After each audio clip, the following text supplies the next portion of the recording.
Assalamualaikum warahmatullahi wabarakatuh. Ketemu lagi, belajar lagi di kelas Parisdi. Kali ini kita akan membahas beberapa soal tentang teori relativitas khusus. Ya. Nah, ini masuk dalam salah satu indikator seleksi akademik atau pretest PPG Fisika 2022. Nah, ini materinya sebetulnya materi kelas 12 SMA. Jadi sebetulnya ini soal-soal ini juga bermanfaat insya Allah buat teman-teman atau anak-anak yang sedang kelas 12 atau alumni yang sedang mempersiapkan diri menghadapi UTBK tahun 2022. Buat rekan-rekan guru yang sedang persiapan pretest PPG Fisika, nah silahkan akses juga, simak juga video-video yang lain, ada puluhan video di dalam playlist ini. Nah, mari kita mulai saja langsung. Soal pertama tentang kecepatan relatif ya. Menurut pengamat di sebuah planet, ada dua pesawat antariksa yang mendekatinya dari arah yang berlawanan. Masing-masing adalah pesawat A, lajunya adalah setengah C, dan pesawat B yang lajunya adalah 2/5 C. C adalah laju rambat cahaya di dalam ruang hampa atau dalam vakum. Menurut pilot pesawat A, laju pesawat B adalah berapa? Nah, jadi mungkin kita ilustrasikan dulu. Misalnya ini adalah planetnya. Ya, misalnya kita sebutnya planet X. Nah, kemudian dari arah kiri, ya, misalnya dari arah kiri seperti ini ada pesawat A mendekat ke kanan. Kemudian tadi disebutkan berlawan arah. Jadi kita bayangkan nih ada pesawat yang lain, pesawat B, nah, begitu ya. Nah, itu mendekat dari arah kanan ke kiri. Nah, berarti kita bisa tuliskan VA menurut X ya, terhadap planet X yang diam. Nah, ini sama dengan tadi berapa? Setengah C. Kemudian VBX ya, VB menurut X adalah 2/5 C. Nah, itu adalah laju besar kecepatannya. Tapi karena kita tahu mereka berlawan arah, maka satu di antara mereka harus diberi tanda negatif. Misalnya saya beri tanda negatif yang arahnya kita gambar ke kiri ya.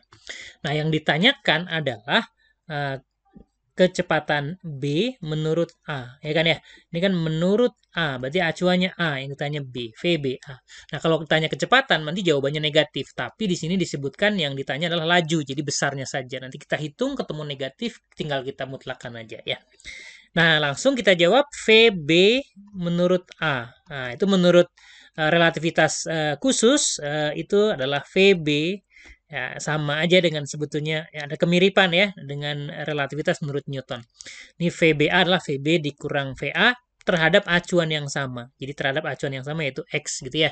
Jadi VBA itu VBX min VAX dibagi dengan 1 min VBX VAX dibagi dengan C kuadrat. Nah, jadi ini akan sama dengan VBX tadi adalah minus 2/5, jadi minus 2/5 C, minus setengah C. Nah, terlihat nanti jawabannya negatif ya. Nanti, tapi karena ini tanya laju, tinggal dipositifkan. 1 min, VBX-nya adalah min 2/5 C, kemudian dikali dengan setengah C, dibagi dengan C kuadrat. Nah, jadi kita akan dapatkan yang atas, samakan penyebutnya dulu ya. Jadi minus berapa? 4 ya.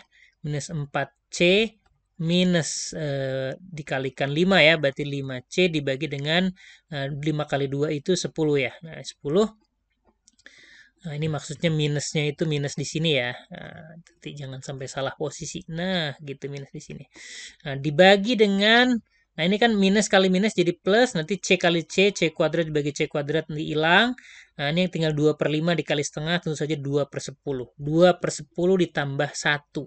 2/10 tambah 1 berapa? Iya, 12/10. Nah, udah kelihatan ya. Kelihatan jawabannya ini ada per 10 bisa kita coret. Yang atas ada minus 4, minus 5, jadinya minus 9. Jadi ketemu minus 9/10. Kok per 10 sih? Per 12 ya, per 12. C gitu ya. Alias 3/4 ya, 3/4 ya. Besarnya saja ya, abaikan negatifnya karena yang ditanya adalah laju. Gitu ya. Nah, itu menurut teori relativitas itu seperti itu. Nah, soal ini sebetulnya kalau misalnya kita kepepet waktu, nggak sempet ngitung gitu ya, nah itu bisa bisa ditebak kalau lihat pilihan angkanya. Pilihan angkanya gimana? Nah, kan ini kita lihat di sini kan saling mendekat, setengah C dan 2/5 C saling mendekat. Tentu nanti kecepatan relatifnya kalau menurut Newton itu tinggal sebetulnya gini aja kan, setengah C ditambah kenapa? Karena minus minus kan. Nah, jadi bolehlah saya tulis dulu. Nah, ini minus ya. minus 2/5C. Ini menurut Newton begini kan, jadi plus setengah tambah 2/5 kan nanti dapatnya 9/10 kan, 90C. Nah, ini kan jawabannya yang E kalau menurut Newton. Nah, menurut relativitas khusus Einstein akan sedikit lebih kecil dari itu. Jadi jawaban yang mungkin cuma D aja gitu ya. Nah, itu kalau kepepet. Kalau ada waktu ya hitung dengan benar seperti yang tadi. Oke, mudah-mudahan bisa dipahami. Next, kita maju ke soal berikutnya.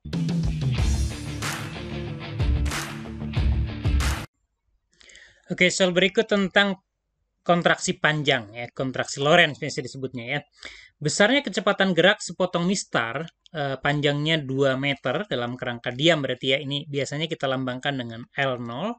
Nah, jadi L0-nya ini 2 meter. Agar teramati sebesar 1 meter. Jadi ini L-nya, panjang relativistiknya ya 1 meter. Dalam laboratorium adalah berapa? Yang ditanya adalah besar kecepatannya ya. Nah, jadi langsung saja untuk panjang ya hafal rumus harus ya, nih L itu sama dengan L0 dibagi dengan gamma. Nah, gammanya itu apa? Nah, gammanya itu adalah tetapan relativistik seper akar 1 min V kuadrat per C kuadrat. Gitu ya. Nah, seperti itu. Nah, kita masukkan dulu angkanya. Tadi L-nya inginnya teramati 1 meter, sementara panjang dalam kerangka diam adalah 2. Nah, dibagi dengan gamma. Dari sini kita dapat gammanya sama dengan 2/1. Ya. Nah, kemudian untuk teknik berhitung, ini saya pakai cara yang lebih simpel mudah-mudahan. Nah, jadi perhatikan begini. Kita misalkan ya, jadi asal-usulnya dulu saya ceritakan nih. Kita misalkan V per C. Nah, V per C itu sebagai sin. Ya, sebagai sin theta. Kenapa bisa kita misalkan sebagai sin? Ya, karena V itu pasti lebih kecil dari C kan, atau maksimal sama dengan C lah, katakanlah begitu ya. Nah, berarti V per C itu kan berarti kurang dari 1. Gitu. Karena kurang dari 1, itu kan fungsi sinus ya, yang selalu kurang dari 1, atau maksimal sama dengan 1. Jadi, sah kita misalkan seperti itu. Nah, sehingga di sana ada di dalam akar sana kan 1 min V kuadrat per C kuadrat. Itu berarti 1 min sin kuadrat. Ya, sin kuadrat. Nah, 1 min sin kuadrat itu kan cos kuadrat. Nah, jadi diakarin jadinya cos. Gitu kan, seper cos. Jadi gamma itu sama dengan seper cos. Nah, gitu ya. Jadi kalau gamma itu seper cos, maka kita bisa gambarkan begini. Ada segitiga nih, siku-siku di sini, ini sudutnya theta. Nah, ini gammanya seper cos, berarti ini 2/1 kan, karena cos itu kan samping dibagi miring, jadi ini 2/1. Nah, setelah mengetahui dua sisi itu, tentu saja kita dengan mudah menghitung sisi yang depannya kan. Nah, ini kan akar 2 kuadrat ya, dikurangi 1 kuadrat. Ini sama dengan akar 3. Nah, lalu kembali lagi, kita tadi pemisalan kita V per C itu kan sin.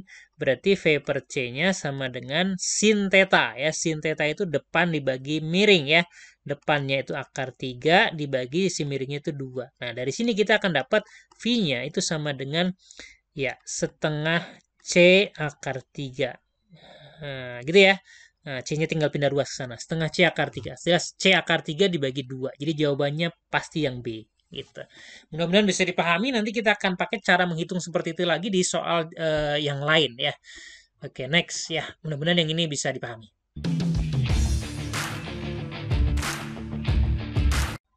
Lanjut soal ketiga tentang dilatasi waktu atau time dilation. Dalam kerangka diam, sebuah partikel muon memiliki umur efektif 2,2 mikrosekon. Jadi umur efektif dalam kerangka diam. Jadi ini adalah delta T0 ya. Delta T0 adalah 2,2 mikrosekon. Umur efektif partikel muon tersebut jika bergerak dengan laju 0,96 C adalah berapa mikrosekon? Dengan C adalah laju cahaya dalam ruang hampa atau ruang vakum ya. Jadi yang ditanya adalah delta T-nya berapa ketika dia bergerak dengan kecepatan atau besar kecepatan 0,96 C. Nah, ini kebalikan dari yang tadi. Kalau tadi kita punya kontraksi panjang, nah, itu dibagi gamma ya. Nah, kalau sekarang dikali delta T-nya itu sama dengan gamma dikali dengan delta T0. Nah, kita akan gunakan cara yang sama menghitung gamma seperti yang tadi. Ingat-ingat bahwa tadi kita memisalkan V per C. V per C itu sebagai sin ya. Nah, jadi V per C-nya berarti sekarang adalah 0,96. Ya, 0,96 ini sebagai sin theta. Nah, ini kita bisa sederhanakan ya. Berarti kita bisa sederhanakan sin tetanya 0,96 itu 96 dibagi 100. Kita masih bisa bagi 4, jadi 24 dibagi dengan 25. Nah, nampak familiar kan angkanya? Nah, sekarang lalu langkah berikutnya kita buat segitiga. Ya, ini gambarnya tidak sesuai skala ya, maafkan gambarnya tidak sesuai skala. Yang penting bentuknya segitiga aja mewakili ya. Nah, tadi sin itu depan dibagi samping, depan dibagi miring, jadi ini 24 di depan, kemudian 25 di sini. Tentu teman-teman ingat semua lah ya. Nah, kalau seperti ini kita tinggal hitung aja nih akar ini 25 kuadrat dikurangi 24 kuadrat. Hitung-hitung 7. Kenapa 7 cepet banget? Ya, apalah ya, 25, 24 kan dengan 7 pasangannya ya. Nah, dari sini kita udah tahu nih sekarang. Tahu apanya?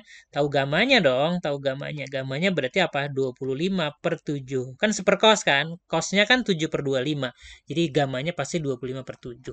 Nah, setelah dapat gamanya langsung aja masukkan ke sini. Kita punya 25 dibagi 7 dikali delta T. 0-nya adalah 2,2 mikrosekon. Ini tidak sulit kan dihitung?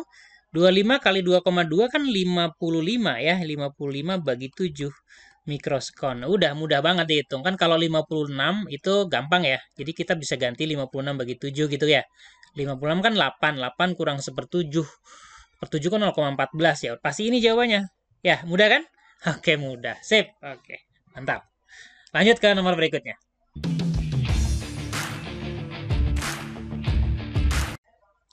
Lanjut ke soal keempat, kali ini tentang energi kinetik relativistik. Agar energi kinetik benda bernilai 25% energi diamnya, jadi kita tuliskan dulu energi kinetiknya, nah, disebutkan dia 25% dari energi diam, biasanya kita sebut E0 ya. Dan C adalah kelajuan cair dalam ruang hampa, maka benda harus bergerak dengan kelajuan berapa. Jadi yang tanya V-nya berapa, berapa C gitu ya. Nah, ini tidak sulit juga. Ingat-ingat bahwa yang namanya energi kinetik itu adalah energi total dikurangi dengan energi diam. Nah, itu energi kinetik. Sama dengan 25%. 25% kan 25/100 alias seperempat. Ya, saya lebih suka nulisnya seperempat. Nah, seperti ini.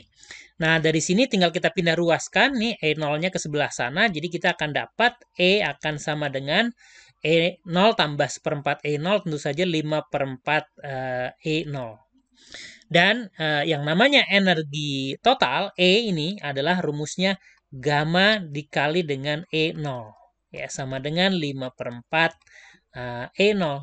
Nah, dari situ udah dapat langsung apa? Langsung dapat gamanya. Gamanya 5/4.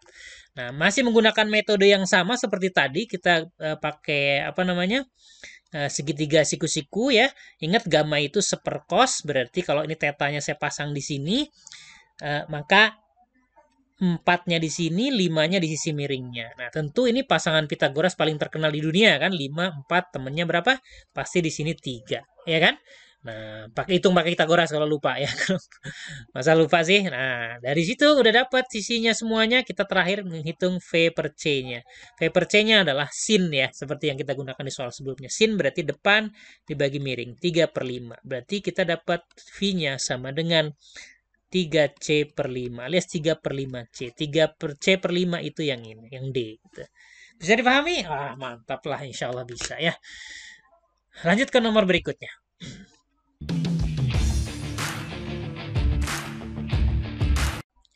Oke, ini soal terakhir, ada soal kelima dalam teori relativistik tentang momentum relativistik. Jika energi total partikel bermasa diam M0 adalah 2 kali energi diamnya. Kita tulis dulu energi total biasa kita lambangkan dengan E. Itu sama dengan 2 kali energi diam. Kita tulis dengan E0 ya, sama dengan energi diamnya E0. Dan kita tahu bahwa energi total itu adalah gamma dikali dengan E0. Nah, sama dengan 2E0. Nah, artinya kita udah langsung dapat gamanya sama dengan 2. Nah, atau untuk keperluan membuat segitiga kita bisa amannya tulisnya 2/1 ya. 2/1. Nah, lanjut kita bikin segitiganya. Bikin segitiga, kemudian ini tetanya saya taruh di sini. Nah, ingat gamma itu seperkos berarti ini 2/1 ya, kosnya 1/2. Nah, setelah itu ya kita langsung hitung sisi miring yang sisi yang sebelah sini. Nih kan jadi akar 3 ya. Nah, ini kayak sama deh dengan soal yang pertama tadi ya. Berarti ini akar 3. Dah. Nah, kalau dapat itu, kita dapat V-nya. V per C-nya dulu, ingat-ingat. V per C-nya itu sin, ya. Sinus ya, depan dibagi miring. Jadi, akar 3 dibagi dengan 2.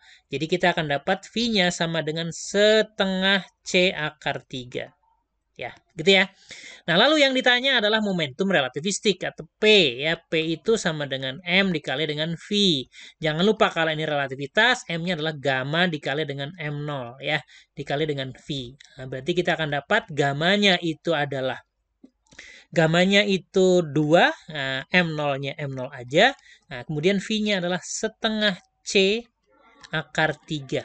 Kan, setengah C akar 3. Jadi 2 kali setengahnya habis, saya jadi 1, jadi sama dengan M0 dikali dengan C dikali akar 3. Jadi yang mana jawabannya ada? M0 dikali C dikali akar 3? Iya, ada. Yang ini jawabannya. Ya, cukup jelas. Ya.